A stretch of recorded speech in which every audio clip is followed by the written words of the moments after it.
प्यारे बच्चों, आज हम आप लोगों को कक्षा 10 के छात्रों को ऑनलाइन क्लास में सप्तमः पाठः 7वां पाठ संस्कृत भाषायाः गौरवम् पढ़ाने जा रहे हैं। ये आपकी पुस्तक में पेज नंबर 28 पर है और स्क्रीन पर भी आप देख सकते हैं। संस्कृत भाषायाः गौरवम् यानी संस्कृत भाषा का महत्व। इसको देखिए। संस्कृत विश्व की प्राचीनतम भाषा कहा जा रहा है कि संस्कृत विश्व की प्राचीनतम भाषा है। यह भारत में बोली जाने वाली सभी आर्य भाषाओं की जननी है, यानी जितनी भी श्रेष्ठ भाषाएं उनकी सबकी जननी है। और इसका साहित्य विश्व का सर्वाधिक संपन्न साहित्य है। यह भारतीय संस्कृति की परिचायिका भी है। यह भाषा प्राचीन काल में जनसाधारण की भाषा थी। रामायण में जब हनुमान सीता जी को श्री राम की अंगूठी देना चाहते हैं, तब इस भय से कि प्राकृत भाषा बोलने पर सीता जी उन्हें राक्षस न समझ लें, संस्कृत भाषा ही बोलने का निश्चय करते हैं। यह भाषा हमारे आदर्श मूल्यों, मान्यताओं, परंपराओं आदि का स्रोत है।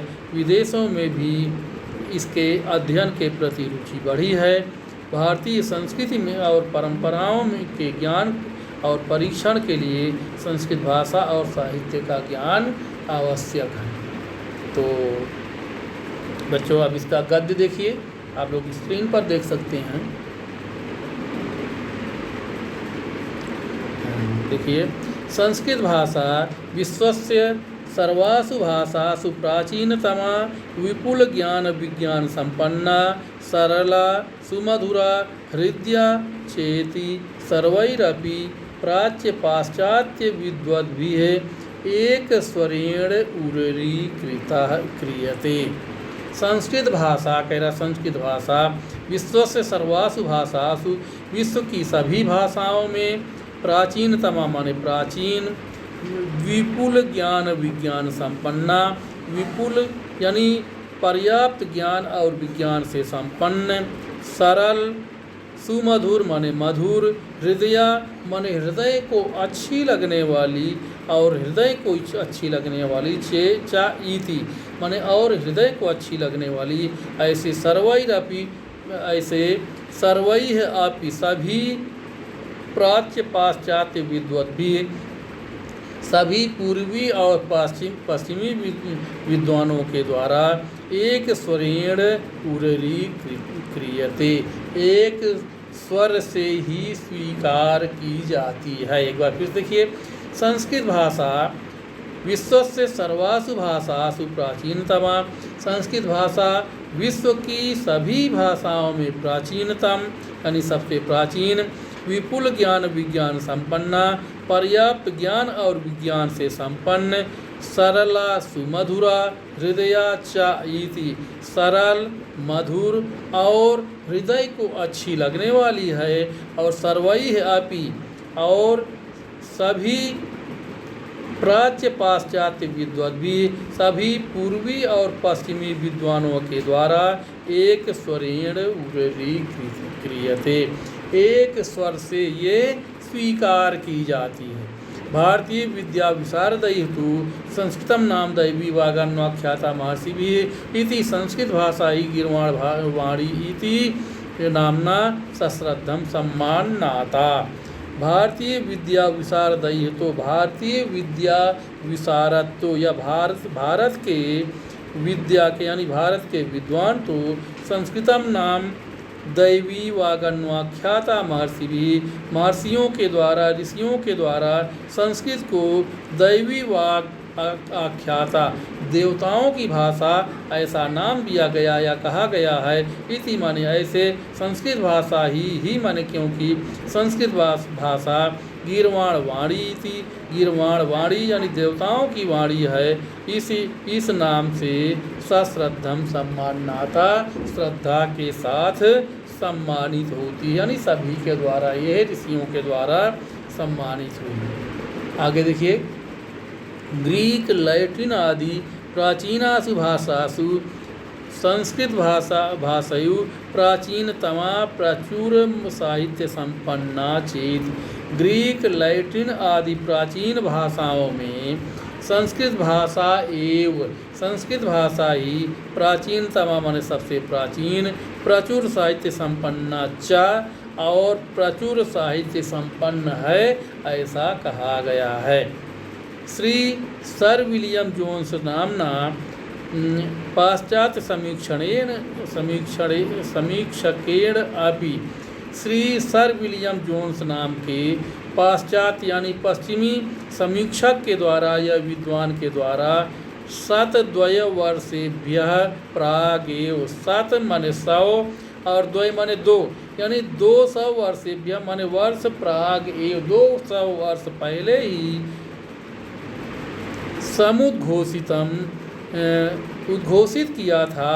इति सर्वत्र विस्तृतम, ऐसा हर जगह प्रसिद्ध है। एक बार फिर देखिए इसको, ग्रीक, लैटिन आदि प्राचीन भाषाओं में संस्कृत भाषा ही प्राचीनतम है और प्रचुर साहित्य संपन्न है, ऐसा कहा गया है। श्री सर विलियम जोन्स नामक पाश्चात्य यानी पश्चिमी समीक्षक या पश्चिमी विद्वान के द्वारा 102 वर्षेभ्यः प्रागेव 200 वर्ष पहले ही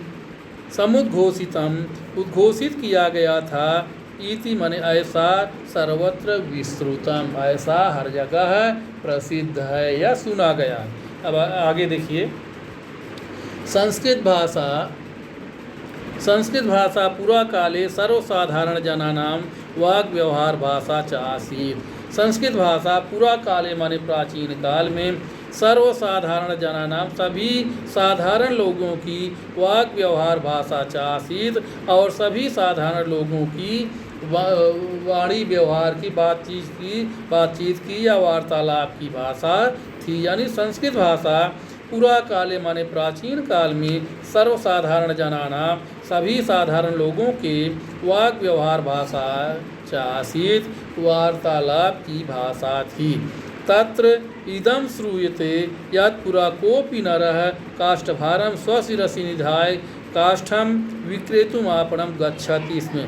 तत्र माने वहाँ पर इदम श्रूयते या सुना जाता है, यत् माने कि पूरा माने पहले यानी प्राचीन काल में कोऽपि नरः माने कोई मनुष्य काष्ठभारम स्वशिरसि निधाय, काष्ठभारम माने काष्ठ माने लकड़ी के, भारम माने बोझ को, स्वशिरसि निधाय अपने सिर पर रखकर, काष्ठम विक्रेतुम आपणम गच्छति, इसमें काष्ठम माने लकड़ी को, विक्रेतुम माने बेचने के लिए, आपणम गच्छति इसमें बाजार जा रहा था। मार्गे नृपा तेन अमिलत अपृच्छच्च, मार्ग में यानी रास्ते में, नृपा माने राजा, तेन अमिलत उससे मिला, अपृच्छच्च और पूछा।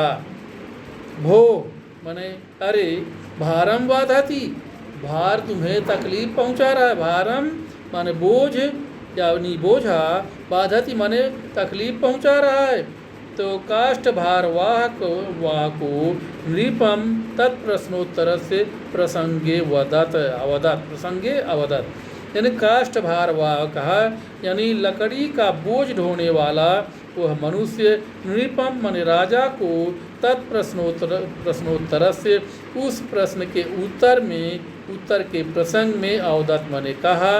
भारम न बाधते राजन, भार तो बोझ तो नहीं बाधित कर रहा, परेशान कर रहा राजन, यथा बाधति बाधते, जिस प्रकार से आपका ये बाधति शब्द मुझे तकलीफ पहुंचा रहा है। यानी बाधति नहीं कहना चाहिए था उसे, लेकिन उसने राजा ने कह दिया बाधति, तो कह रहा है कि भारम न बाधते राजन, भार तो मुझे नहीं बाधित कर रहा, परेशान नहीं कर रहा है, यथा बाधति बाधते, जिस प्रकार से आपके ये बाधत शब्द मुझे बाधते माने तकलीफ पहुंचा रहा है। यानी राजा को कहना चाहिए था कि भारम बाधते, लेकिन उसने कह दिया भारम बाधति, भार तकलीफ पहुंचाता है। तो उसने कहा कि काष्ठ भार वाहक नृपम तत्प्रश्नोत्तर से प्रसंगे वदत, का लकड़ी का बोझ ढोने वाला व्यक्ति राजा से उसके प्रश्न के उत्तर में प्रसंग में कहा।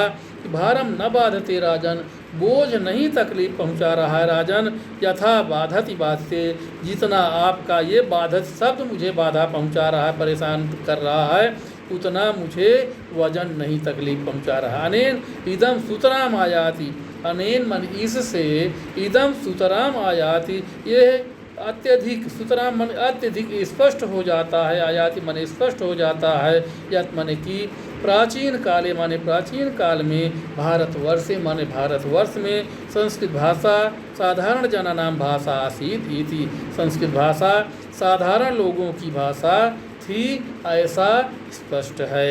रामायणे यदा भगवतः रामस्य प्रियसेवकः हनुमान कनकमयी मुद्रामादाय सीतायै दातुमिच्छति तदा विचार्यति स्म।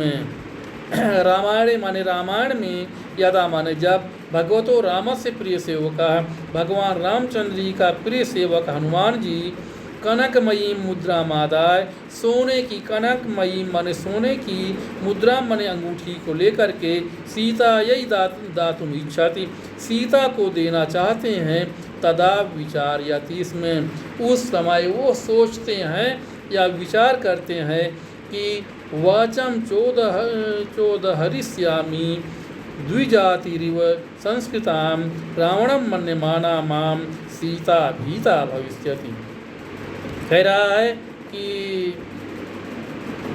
यदि मैं वाचम संस्कृताम द्विजातिरिव संस्कृताम वाचम उदाहरिष्यामि, विप्र के समान या ब्राह्मण के समान, संस्कृताम वाचम, संस्कृत की वाणी अगर मैं संस्कृत की वाणी बोलता हूँ तो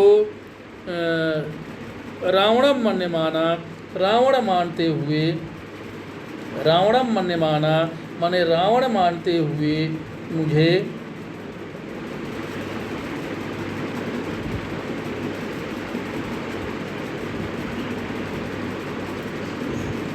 कह रहे हैं कि यदि मैं द्विजातिरिव माने ब्राह्मण के समान, संस्कृताम वाचम उदाहरिष्यामि, संस्कृत की वाणी बोलता हूँ तो कहते हैं तो मुझको रावण समझती हुई, रावणम मन्यमाना माम, तो मुझको रावण मानती हुई सीता भीता भविष्यति, सीता डर जाएगी। यदि यानी कह रहे हैं यदि मैं ब्राह्मण की तरह संस्कृत भाषा का उच्चारण करूँगा, चेत माने यदि, द्विजातिरिव माने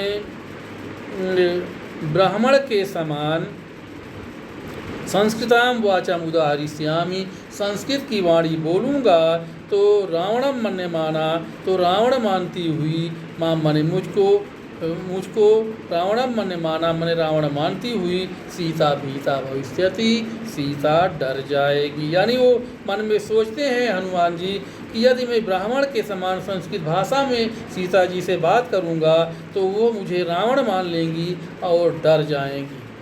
फिर आगे देखिए, एतेन अपि संस्कृतस्य लोक व्यवहार प्रयोज्यता अवगम्यते, एतेन अपि, इतने से भी स्पष्ट होता है कि संस्कृतस्य लोक व्यवहार प्रयोज्यता, संस्कृत भाषा की लोक व्यवहार की प्रयोज्यता को अवगम्यते माने जाना जा सकता है। यानी ये जाना जा सकता है कि प्राचीन काल में संस्कृत भाषा जो थी वो लोक व्यवहार की भाषा थी, जन सामान्य की भाषा थी, किसी व्यक्ति विशेष की भाषा नहीं थी। इसलिए एतानापि, एतेनापि यानी इतने से यह स्पष्ट है कि संस्कृतस्य लोक व्यवहार प्रयोज्यता अवगम्यते, कि संस्कृत की लोक व्यवहार की प्रयोज्यता प्रकट होती है। यानी ये मान सकते हैं कि प्राचीन काल में संस्कृत भाषा बोली जाती थी। तो बच्चों आज के लिए इतना ही, इसके बाद आगे क्या पाठ फिर कल पढ़ाएंगे। धन्यवाद।